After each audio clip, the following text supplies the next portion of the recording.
Paul Fry, of course, a big part of this Oriole bullpen with a 3.3 ERA, fifth best in the American League. And Paul Fry joins us right now from Citi Field in New York. And Paul, I have to ask you, do you think Bobby Dahlbeck was able to sleep last night after seeing that slider 3-2? I'm not really sure. After I fell behind 3-0, I knew I had to just come in and attack. One-run ball game. I don't want to walk the leadoff hitter. So I bared down, and I was able to get to a 3-2 count where I knew I was going to use my best weapon, and it worked out. Paul, talk about, let's go back. You and John Means, right? A couple years ago, all of a sudden the velo starts to tick up a little bit last year. It's ticked up again a little bit this year. How do you gain velocity, when you start to get into your late 20s, early 30s? I think, I've always heard like man muscles start to develop, dad strength maybe. But it's something I've worked on, spin efficiency and throwing my best fastball that I can. I used to have like a natural cut on mine, which kind of took away the velo. And once I lowered my hands down to my waist in my set position, I kind of just, everything direction-wise was much more clean and to the plate and more aggressive. And mentality has a big thing to do with it too. The fastball has been amazing for you, Paul, but can we talk about that slide piece for a moment? Because that took a right turn as it was getting to home plate. Can you just show for the kids watching home right now how you throw that slider?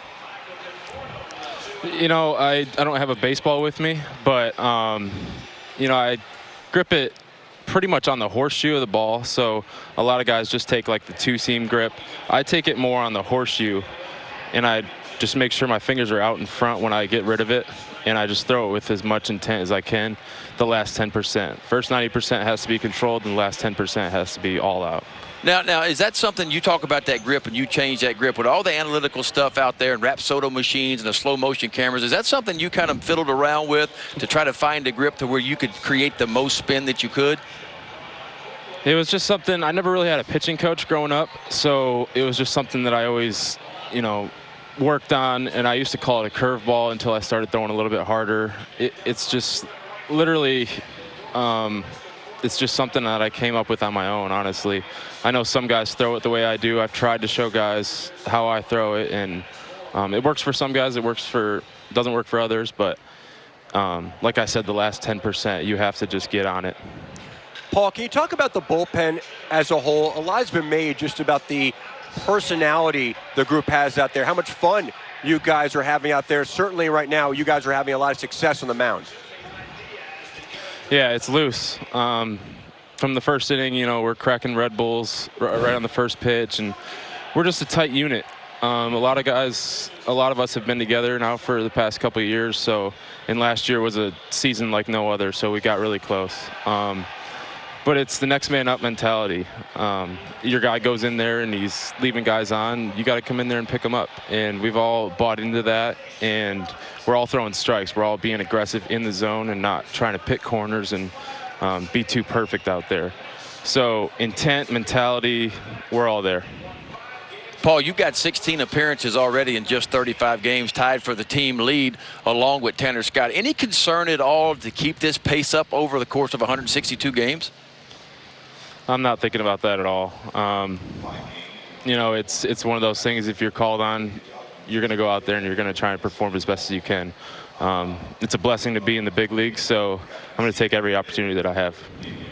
All right, Paul, take us back to about 5 days ago, last Wednesday in Seattle, Washington. John Means on the mound tonight, New York, but tell us about the bullpen experience. When did you guys start taking that seriously?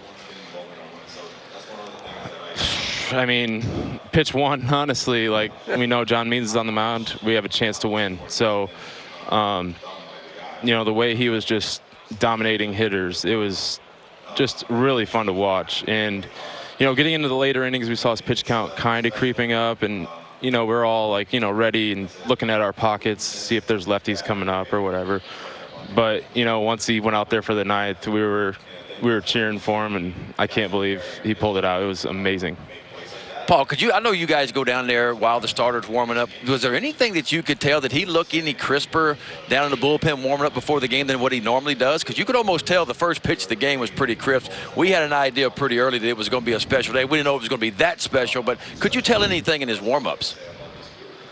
He's so locked in all the time. Every time I go and watch him warm up, it's you can tell his mentality is there, and his just the way he carries himself is so calm, cool, and collected, and you know he's going to go out there and pound strikes. So we knew we had a good matchup with the changeup and the righty hitters on their team, but we didn't know it was going to be that good. Well, Paul, thank you so much for joining us tonight, and best of luck in New York. Thank you.